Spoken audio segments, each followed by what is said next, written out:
Hello दोस्तों, आज मैं इस वीडियो में बताऊंगा कि कैसे मैंने पीएफ में 10 साल का डेट ऑफ बर्थ का अंतर था उसे मैंने कैसे ठीक कराया।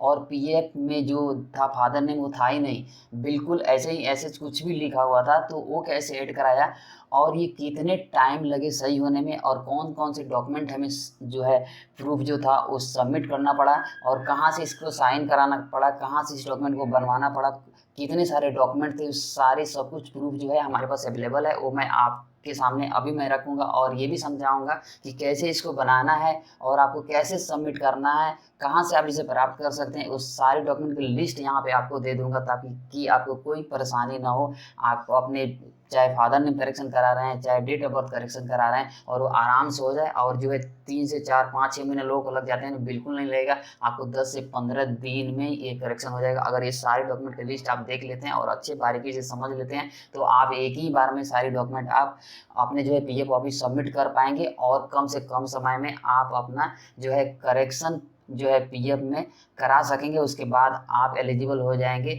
यानी कहिए कि आप उसके बाद जो है पीएफ निकाल सकते हैं बिना करेक्शन कराए। और अगर कोई भी गलती रहती है आपके पीएफ अकाउंट में मिसमैच रहता है तो आप जो है एडवांस या फिर पीएफ का विड्रॉल कहें तो बिल्कुल नहीं कर सकते हैं। तो चलिए देखते हैं, सारे प्रूफ मैं आपको दिखाता हूँ।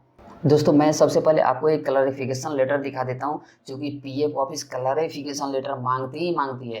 क्लैरिफिकेशन लेटर ये होता है कि ये जो है गलती चाहे डेट ऑफ बर्थ की है, चाहे फादर नेम की है, चाहे जेंडर की है, कोई भी गलती है अगर यानी हुई कैसे, यानी किसके वजह से हुई और क्यों हुई, ये लिख करके इसमें कंपनी देती है। और यहाँ पे दोस्तों मैं यहाँ पे जो मैं लेटर दिखा रहा हूँ इस पर जो है ना मैंने इसको ब्लर कर रखा है, क्योंकि जो है ना यूट्यूब की जो पॉलिसी है ये किसी का भी इंफॉर्मेशन कहीं भी शेयर नहीं करना है, इसीलिए मैं ब्लर कर रखा हूँ। लेकिन आपको समझ में बिल्कुल आ जाएगी कि मैंने क्या सबमिट किया है और क्या लिखवाया है। और देखिए यहाँ पे जो है ना ये कंपनी का क्लैरिफिकेशन लेटर है, ये वो अपने लेटर हेड पे लिख के देती है कि ये गलती किस वजह से हुई है, किसके द्वारा हुई है, या एम्प्लॉय के द्वारा हुई है या फिर कंपनी से गलती की है, या जो भी है माइनर गलती, छोटी सी क्लैरिफिकेशन लिख करके देना होता है। और इस पे जो है ना कंपनी अपने मोहर और साइन लगाती है। इसको नोटरी कराने की बिल्कुल जरूरत नहीं है, आप इसे केवल कंपनी की साइन और अपना जो यहाँ पे देख रहे हैं यहाँ सिग्नेचर ऑफ एम्प्लॉय, ये अपना साइन करके आप इसे देख सकते हैं। नीचे देखिए सबसे बड़ी बात ये कि यहाँ पे नीचे जो है ना जो जो डॉक्यूमेंट दिया गया ना इसका लिस्ट यहाँ दिया गया कि कौन कौन सी डॉक्यूमेंट एज ए प्रूफ जो है ना सबमिट किया जा रहा है एज ए कंपनी के जो रिकॉर्ड में है। तो यहाँ पे देखिए सबसे पहला नंबर है आधार कार्ड, यानी आधार कार्ड के जो है ना आपको जो है फोटो स्टेट करा करके उस पर अपने साइन करके और फिर एम्प्लॉयर जो कंपनी होती है वो उसको अटेस्टेड करेगी और उस पर मतलब साइन स्टैंप और डेट अटेस्टेड करेगी कि हमारे रिकॉर्ड में है। और वो साथ में जाता है। दूसरा बर्थ सर्टिफिकेट है, वैसे ये भी कंपनी से आपको अटेस्टेड कराना है और आपको भी साइन करना है, सील कंपनी का लगेगा। तीसरा है पे स्लिप, यानी आप कोई भी 2-3 महीने का पे स्लिप दे सकते हैं, जहाँ से कंपनी से आप हर महीने सैलरी लेते हैं तो आपको पे स्लिप मिलती होगी। आप वहाँ से पे स्लिप की कॉपी 2 या 3, या फिर हमने तो एक ही कॉपी सबमिट किया था उस पर हो गया था पे स्लिप, और उस पर भी आपकी साइन होनी चाहिए, कंपनी से वो भी अटेस्टेड होनी चाहिए, मोहर होनी चाहिए। यहाँ पे चौथा है ईसीआर कॉपी। ईसीआर कॉपी ये होता है कि कंपनी ईसीआर कॉपी देती है कि आपकी पीएफ आपके यूएन में कितनी जमा की हुई है। एक आपको जो रिसेंट 3 महीने का जो है ना ईसीआर कॉपी, प्रत्येक महीना का ईसीआर कॉपी होता है, वहाँ से आपको कंपनी से मिल जाएगा और कंपनी उस पर साइन स्टैम्प करके देगी। ईसीआर कॉपी पे आप भी साइन कर सकते हैं, या जो है आपको भी अटेस्टेड करना पड़ेगा कि हमारी ईसीआर कॉपी, उस पर नाम आप देख लीजिएगा और जितना अमाउंट कंट्रीब्यूशन उसमें जो है जमा हुआ है आपको पता चल जाएगा, आप उसे साइन करके दे दीजिएगा। लेकिन कंपनी का साइन स्टैम्प ईसीआर पे होनी चाहिए। पैन कार्ड है, इस पर भी कंपनी का साइन अटेस्टेड होनी चाहिए और आपकी भी साइन होनी चाहिए। और छठा है बैंक पासबुक। बैंक पासबुक जो है ये भी जो है आपकी कंपनी जो है अटेस्टेड करके देगी और उस पर साइन करके देगी। और 7 नंबर पे ईएसआई पहचान पत्र, जो कंपनी से आपके ईएसआई कार्ड मिलते हैं आप उससे फोटो को भी कर लीजिएगा और कंपनी उस पर मुहर लगाकर वो भी अटेस्टेड साइन करके देगी। और 8 नंबर में है अपॉइंटमेंट लेटर, यानी जो है ये आपको जब ज्वाइन किए होंगे तो कंपनी से आपको मिली होगी, अगर नहीं मिली है तो आप अपॉइंटमेंट लेटर अपने कंपनी से ले लीजिए और वो भी अटेस्टेड साइन करके कंपनी देगी। इस पर आपका भी साइन होनी चाहिए, यानी सारे डॉक्यूमेंट जो है इस पर आपकी साइन होनी चाहिए, कंपनी की भी साइन होनी चाहिए, इस पर साइन एंड मोहर होनी चाहिए। अब सवाल आता है कि कंपनी इस पर साइन मोहर क्यों करेगी, तो रीजन ये है कि बस इसको जो है ना आपकी ओरिजिनल दे करके कंपनी अटेस्टेड कर रही है, बाकी वो कुछ नहीं कर रही है। तो बस वहीं आप ओरिजिनल दिखाइए और सारी अटेस्टेड करके सारी कॉपी जो है ये क्लैरिफिकेशन लेटर के साथ या फिर एफिडेविट जो है बनवाते हैं उसके साथ आपको लगाना है। अब चलिए नेक्स्ट हम दिखाते हैं कि आपको एफिडेविट कैसे बनवाना है। तो दोस्तों आपके सामने मैंने ये एफिडेविट का कॉपी खोल रखा है जो हमने साइन करके करवा करके पीएफ ऑफिस को सबमिट किया है। अब देखिए एफिडेविट का सबसे पहले बता देती है बनता क्या है। ये एफिडेविट जो है आप ऑनलाइन चाहे तो फॉर्म डाउनलोड कर सकते हैं या फिर इस फॉर्म का लिंक मैं इस वीडियो के डिस्क्रिप्शन में दे दूंगा, वहाँ से भी आपको इस फॉर्म का जो है ना आप डाउनलोड करके उसे प्रिंट करके आप जो है ना साइन करवा करके ऑफिस में पीएफ ऑफिस में दे सकते हैं। यहाँ से मिल जाएगा या फिर ऑनलाइन आप गूगल पे भी सर्च करेंगे तो मिल जाएगा या फिर तीसरा पीएफ ऑफिस में भी ये फॉर्म मिल जाता है। अब देखिए ये जो एफिडेविट होता है ना ये कंपनी और आपके बीच एक समझ लीजिए ज्वाइंट डिक्लेरेशन होता है, यानी मेनली ये कंपनी के लिए होता है। ये भरा जाता है कंपनी से ही, आपको बस कंपनी इस पर साइन करवाती है कि जो इन्फॉर्मेशन है बस आपको पढ़ करके सुनाती है, उस पर साइन कराती है। ये कंपनी जो है इस पर भर के देती है। और ये जो एफिडेविट है ये कोर्ट से नोटरी होता है, नोटरी होने के बाद आपको ये जो देना होता है, ठीक है ना। इसके साथ एक 10 रुपये का स्टैम्प पेपर लगता है, वो स्टैम्प पेपर मैं दिखाऊंगा। ये साथ ही जो एफिडेविट होता है ये 10 रुपये के स्टैम्प पेपर पे ही प्रिंट करना होता है। अब देखिए यहाँ पे ये 10 रुपये का जो है ना, यहाँ पे 10 रुपये का स्टैम्प पेपर पर प्रिंट नहीं है, लेकिन इसके साथ 10 रुपये का जो है अलग से स्टैम्प ई स्टैम्प आजकल आ रहा है वो अटैच है। मैं अभी इसको दिखा देता हूँ। सबसे पहले देख लेते हैं भरा कैसे गया है। ये भरना आपको है, क्योंकि आप भरेंगे तो अच्छा रहेगा, नहीं तो आप जहाँ पे ये जो है ना कंपनी के एचआर से भरवा सकते हैं वो लोग अच्छे से भर सकते हैं। यहाँ पे लिखा है सबसे पहले दिस इज सर्टिफाइड दैट, इसमें जो नाम है ना इन्होंने जिनका मैंने करेक्शन करा है ये अपना पहले नाम भर रखे हैं। उसके बाद यहाँ पे पिता का नाम जो सही से इन्फॉर्मेशन वही भरना है। उसके बाद यहाँ पे जो है एस्टेब्लिशमेंट, यहाँ पे एस्टेब्लिशमेंट यानी कंपनी का नाम आ जाएगा। उसके बाद यहाँ पे देखिए पीएफ कोड नंबर एज, आज आप यहाँ पे पीएफ कोड नंबर भी लिख सकते हैं या फिर आप यहाँ पे ईवन नंबर भी डाल सकते हैं। और यहाँ पे ऐसे ही रेफरेंस ईवन नंबर हमने डाल रखा है, चूँकि देखने में जल्दी ये नज़र पड़ जाए कि ईवन नंबर ये है। और आगे जो है यहाँ पे अब देखिए यहाँ पे भरा गया है रॉन्ग डिटेल और यहाँ पे करेक्ट डिटेल। अब देखिए रॉन्ग डिटेल में इन्होंने जो करेक्शन कराना है वो डाला है। रॉन्ग डिटेल पीएफ में है क्या क्या, तो यहाँ पे फादर नेम है ऐसे, भाई इसमें तो फादर नेम है ही नहीं, कुछ भी नहीं है। ये तो और जो पीएफ अभी पहले ही मतलब कैसे करें जी, इसमें कुछ है ही नहीं। एस एच क्या होता है। अब उसके बाद जो है ना रॉन्ग डिटेल एस एच है, उसके बाद देखिए डेट ऑफ बर्थ लिखा हुआ है वो जो है 13/6/1989। यहाँ पे 13/6/1989। अब इन्होंने करेक्ट क्या करवाना है, यहाँ पे देखिए जब करेक्ट डिटेल के साथ जो कराना है यहाँ पे इन्होंने ये भर रखा है। यहाँ पे जो पूरा अपना फादर का नाम भर रखा है, जो करवानी है सही में डालनी है। उसके बाद 1/1/1989, यो माई गॉड 10 साल का डेट ऑफ बर्थ अंतर।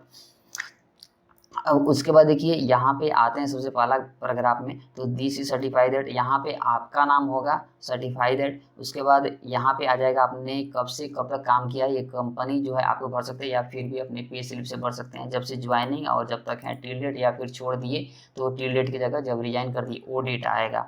उसके बाद यहाँ पे देखिए लास्ट वाले पैराग्राफ में आते हैं इट इज सर्टिफाइड। अरे इसमें बहुत सारे लोग गलती करते हैं, इट इज सर्टिफाइड उसमें अपना नाम डाल देते हैं। भाई इसमें आपकी नाम नहीं आएगी, एम्प्लॉई का नाम नहीं आता है, जो कर्मचारी काम करे उसका नाम नहीं आता है। इसमें उसका नाम आता है जो साइन करता है, ऑनर, डायरेक्टर या फिर कंपनी का जो भी है ना ऑथराइज सिग्नेटरी है उसका जो है ना डिटेल इसमें आएगा, नाम, पता, ठीक है ना, फादर का नाम, आपकी नहीं आएगा। अब इसमें इट इज सर्टिफाइड दैट, इसमें जो साइन करेगा ना कंपनी की तरफ से उसका नाम आएगा। उसके बाद यहाँ पे पिता का नाम आएगा, उसका एड्रेस यहाँ पे आएगा।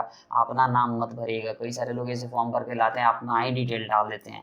अब देखिए यहाँ पे जो है ना, यहाँ पे देखिए कंपनी का मुहर है, साइन है और वो अपना नाम लिखेगा। यहाँ पे आप देख रहे हैं, चूँकि इसको मैं ब्लर कर दिया हूँ, ठीक है ना, इन्फॉर्मेशन की वजह से ये जो पॉलिसी जो है यूट्यूब की पॉलिसी वायलेट जो इनवैलिड ना हो, इसको जो मैं ब्लर कर रखा हूँ चूँकि इन्फॉर्मेशन कोई किसी को इलीगली शेयर ना हो। और यहाँ पे देखिए जो यहाँ पे इन्होंने अपना साइन, सिग्नेचर ऑफ एम्प्लॉय, यहाँ पे आपकी साइन होगी, यहाँ पे उन्होंने अपना साइन कर रखा है। और देखिए ये जो है ये सब बन जाने के भर जाने के बाद आपको अब इस कॉपी को ले जाना है कहाँ पे, एफिडेविट बनवाने कोर्ट में।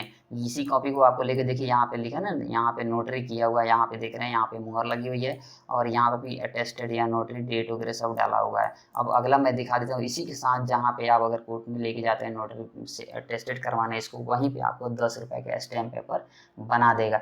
या फिर आप चाहें अगर आपके पास जैसे आप जाते हैं कोर्ट में ये स्टैम्प पेपर नहीं है तो आप 10 रुपये के स्टैम्प पेपर प्रिंट सॉरी आप 10 रुपये का स्टैम्प पेपर आप खरीदिए और उसी पर इस फॉर्म को पहले प्रिंट कर लीजिए, उसके बाद भरिए। और भरने से पहले एक फ़ोटोकॉपी ज़रूर निकाल लीजिएगा, उसको आपको पहले से भर लेना है फ़ोटोकॉपी, उसके बाद ही देख देख के ये भरना है, नहीं तो 10 रुपये का स्टैम्प पेपर आपकी बर्बाद हो जाएगी, क्या फ़ायदा। ठीक है, तो चलिए आगे देखते हैं जो ई स्टैम्प आजकल आ रहा है वो कैसे बना हुआ है।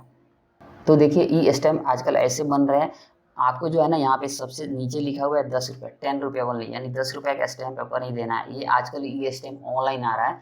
अगर आपके जहाँ पे कोर्ट में वहाँ पे जहाँ बनवाने जा रहे हैं वहाँ पे ई स्टैम्प अवेलेबल नहीं है, तो आप 10 रुपये का स्टैम्प पेपर खरीदिए और वही जो फॉर्म एफिडेविट है उस पर प्रिंट करके तब भरवाइए अपने कंपनी से, या खुद भर लीजिए। लेकिन वो जो फॉर्म है वो कंपनी के द्वारा भरी जानी है और उस पर आपकी भी साइन होगी और वही एफिडेविट कोर्ट में भी जो है अटेस्टेड होगी। उसके बाद ये जो है ई स्टैम्प पेपर जो है ये बनेगा।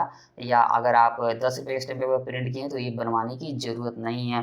ये जो है इसमें आपका बस सीरियल नंबर वगैरह आता है, आपकी नाम वगैरह आएगा, 10 रुपया लिखा रहेगा।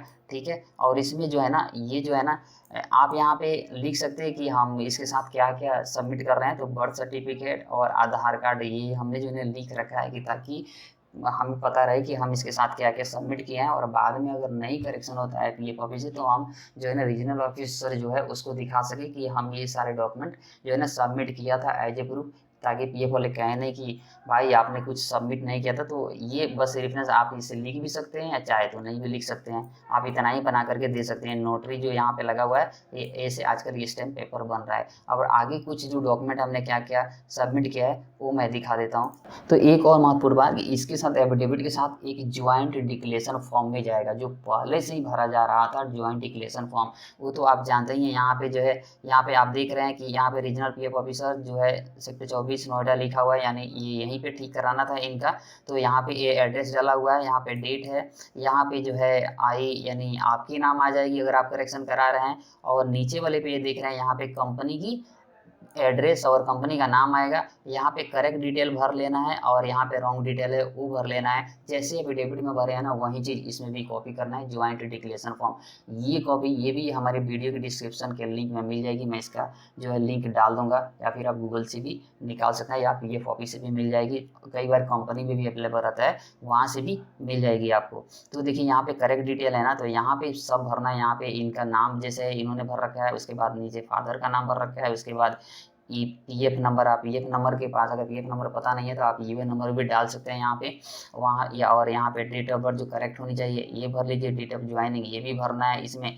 और यहाँ नीचे देखिए इनको जो है ना मोबाइल नंबर इसमें ऐड नहीं था, क्योंकि जब ये डेट ऑफ बर्थ गलत होता है ना और पासवर्ड नहीं होता है ना, तो बिना जब तक आप सही नहीं कराते हैं आपको लॉगिन आईडी मिलता ही नहीं है। सबसे बड़ी ये प्रॉब्लम है, इस वजह से भी इनको ऑफलाइन जाना पड़ा। अब यहाँ पे देखिए करेक्ट जो मोबाइल नंबर ये है। अब जो गलत जो है ना यहाँ पे ये इन्होंने भर रखा है, जैसे कि एस फादर नेम, एस क्या होता है भाई, मान लो कुछ है ही नहीं, तो इन्होंने जो करेक्ट यहाँ पे भर रखा है वो कराना है। उसके बाद यहाँ पे डेट ऑफ बर्थ जो गलत था 13/6/1989 ये इन्होंने भर रखा है, 10 साल का अंतर है, 10 साल का।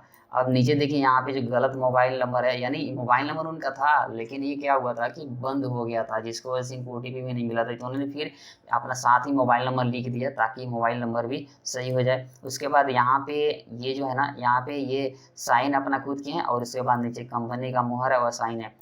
ये जो ज्वाइंट डिक्लेरेशन फॉर्म है ये कोर्ट जो है इस पर अटेस्टेड नहीं करती है, कराने की जरूरत नहीं है। ये आपके और कंपनी के बीच की ज्वाइंट एग्रीमेंट है, ये कंपनी साइन कर देती है और आपको भी साइन कर देना है। और इसकी जो है ना इसको ले जा करके पीएफ ऑफिस में इसको भी साथ ही जमा करना है, सारे डॉक्यूमेंट एक साथ जमा करिएगा, एक एक मत करिएगा, नहीं तो फिर टाइम लग जाएगा, आपको पता है दौड़नी पड़ेगी। तो सारे मैंने जो पहले लिस्ट बता दी है उस लिस्ट को ध्यान में रखिएगा। इसके अलावा भी जो है ना पीएफ ऑफिस कुछ आपसे प्रूफ मांग सकती है जो देना पड़ सकता है, लेकिन मेनली ये है और इस पे जो है ना 100% हो जाएगी। और आगे मैं जो डॉक्यूमेंट कुछ दिखाता हूँ, यहाँ पे देखिए ये जो है ना इनसे मांगा गया था बर्थ सर्टिफिकेट। दोस्तों इनसे मांगा गया था बर्थ सर्टिफिकेट और इन्होंने बर्थ सर्टिफिकेट भी दिया, चूँकि इनका बना नहीं था इन्होंने बनवा करके बर्थ सर्टिफिकेट ये दिया था। और जिसको थोड़ी इनको बनवाने में टाइम लग गई थी लेकिन जल्दी ही मिल गई थी, इन्होंने बनवा करके अपना बर्थ सर्टिफिकेट दिया। अगर आपके पास बर्थ सर्टिफिकेट नहीं है तो आप अपनी मैट्रिकुलेशन की सर्टिफिकेट दे सकते हैं, यानी मैट्रिक का सर्टिफिकेट जिसके डेट ऑफ बर्थ है, फादर का नाम है, या फिर बर्थ सर्टिफिकेट है, दोनों में से कोई आप दे सकते हैं। ठीक है। अगर आपके पास देख रहे हैं कि मेरे पास मैट्रिकुलेशन की certificate, date of birth certificate नहीं है, तो बनवाने की जरूरत नहीं है, आप उसमें मैट्रिक की सर्टिफिकेट लगाइए उसके जगह पे, और वहाँ पे पीएफ ऑफिस में जो ऑफिसर है उनको बताइए कि हमारे पास मैट्रिक का सर्टिफिकेट है, हमने इसको अटैच कर रखा है, वो वैलिड होता है बिल्कुल मैट्रिक का सर्टिफिकेट। तो जो मेन डॉक्यूमेंट था वो कैसे भरना है, एफिडेविट जो है और ज्वाइंट डिक्लेरेशन फॉर्म है, और उसके साथ जो क्लैरिफिकेशन लेटर है, वो 3 मेन होते हैं। ये कैसे भरवाना है, कैसे देना है, ये मैंने आपको एक्सप्लेन कर दिया। आप होप रखते हैं कि आप समझ गए होंगे, और एक बार फिर से रिव्यू कर लेते हैं। यहाँ पे जो लिस्ट है इसको ध्यान में रखिएगा, ये सारे डॉक्यूमेंट देना ही देना है। आधार कार्ड, बर्थ सर्टिफिकेट, अगर बर्थ सर्टिफिकेट नहीं है तो मैट्रिकुलेशन का जो सर्टिफिकेट है, ये दोनों में से कोई एक चल जाएगा। पे स्लिप, ईसीआर कॉपी, जो पीएफ के लिए पीएफ जमा करती है वो ईसीआर कॉपी होता है, वो कंपनी से मिल जाएगी। Pan card, bank passbook, ESI पहचान कार्ड जो है, ईएसआई जो आपको मिली होगी, अगर जो लोग ईएसआई अगर नहीं कटती है तो वो नहीं दे सकते हैं, लेकिन ईएसआई तो 21,000 से ऊपर कट ही जाती है, तो उनको देना होता है। तो अगर जिन लोगों के पास ईएसआई कॉपी नहीं है तो वो नहीं दे सकते हैं, अगर नहीं है तो नहीं दे सकते हैं, आपको बताना पड़ेगा पीएफ ऑफिस में कि हमारे पास ईएसआई कार्ड नहीं है। अगर आपका ईएसआई कार्ड होनी चाहिए अगर ईएसआई कटता है तो। अब आगे है अपॉइंटमेंट लेटर, अगर आपको मिला है, नहीं मिला तो कंपनी से आप लेकर के ये दे सकते हैं। यानी 8 डॉक्यूमेंट जो है मस्ट हैं, ये तो आपको देने ही पड़ेंगे अगर आप चाहते हैं कि फास्ट करेक्शन आपके जो है नेम और डेट ऑफ बर्थ में जो भी है उसमें हो तो। और ध्यान देने वाली एक बात है, ये सारे डॉक्यूमेंट की कॉपी आपके पास फोटो कॉपी जीरोक्स होनी चाहिए बिफोर सबमिशन, और उनसे एक रिसीविंग लेटर जरूर ले लीजिएगा कि किस डेट को आपने इस फॉर्म सारे जो डॉक्यूमेंट को सबमिट किया, एक रिसीविंग लेटर जरूर लेना है आपको, ताकि आप अगर नहीं होता है तो आगे ग्रीवियंस पोर्टल पे उसको अटैच करके भेज सकें, और बता सकें कि ये जो है ना हमने डॉक्यूमेंट सबमिट कर रखा था और अभी तक ये करेक्शन नहीं हुआ है। लेकिन करने की जरूरत नहीं पड़ेगी, ग्रीवेंस पोर्टल पे आपकी हो ही जाएगी अगर ये सारे डॉक्यूमेंट आप एक बार में देते हैं तो। एक एक लेके नहीं दौड़ना है दोस्तों, एक एक लेके दौड़ेगा तो काफ़ी टाइम लग जाएगा। मैं एडवाइस कर रहा हूँ बिल्कुल नहीं दौड़ना है, सारे डॉक्यूमेंट एक साथ पहले कर लेना इकट्ठा, उसके बाद लेके जाना है, ये तो मांगेंगे ही। ठीक है, अब चलिए मैं दिखा देता हूँ कि इनकी डेट ऑफ बर्थ, ये सारे डॉक्यूमेंट तो सबमिट कर दिया था, क्या ये जो है डेट ऑफ बर्थ और फादर नेम करेक्ट हो गया है या नहीं हो गया है, वो भी लाइव प्रूफ में दिखा देता हूँ। तो देखिए यहाँ पे मैंने जो है ना मेंबर ई सेवा का पोर्टल खोल रखा है, और यहाँ पे देखते हैं कि डेट ऑफ बर्थ और जो फादर नेम है वो करेक्ट हुआ है कि नहीं। तो आपको ये देखने के लिए आपको यहाँ पे जाना है, जो व्यू में, और व्यू में प्रोफाइल पे क्लिक कर देना है। अब जैसे ही व्यू और में जाकर के प्रोफाइल पे क्लिक करते हैं तो यहाँ पे सारे इन्फॉर्मेशन जो आपकी प्रोफाइल के वो निकल करके आ जाएगी, आप यहाँ पे देख सकते हैं। तो देखिए यहाँ पे डेट ऑफ बर्थ है 1/1/1979, यही भरा था ना जो करेक्ट होनी चाहिए, ये यहाँ पे करेक्ट हो गया है। और फादर नेम है, ये भी ऐड हो गया है यहाँ पे, जो सही होनी चाहिए बोले एसएस था, तो वह ये 10 साल का डेट ऑफ बर्थ का अंतर, और फादर नेम था ही नहीं। ये कितनी मुश्किल से, मतलब जो मुश्किल हो सकती थी ये ठीक कराना, लेकिन विद इन जो है 10 से 12 दिन के अंदर ये ठीक हो गया है। तो दोस्तों ये वीडियो कैसे लगी आप हमें कमेंट बॉक्स में बताइएगा, और मिलते हैं अगले वीडियो में। नमस्कार।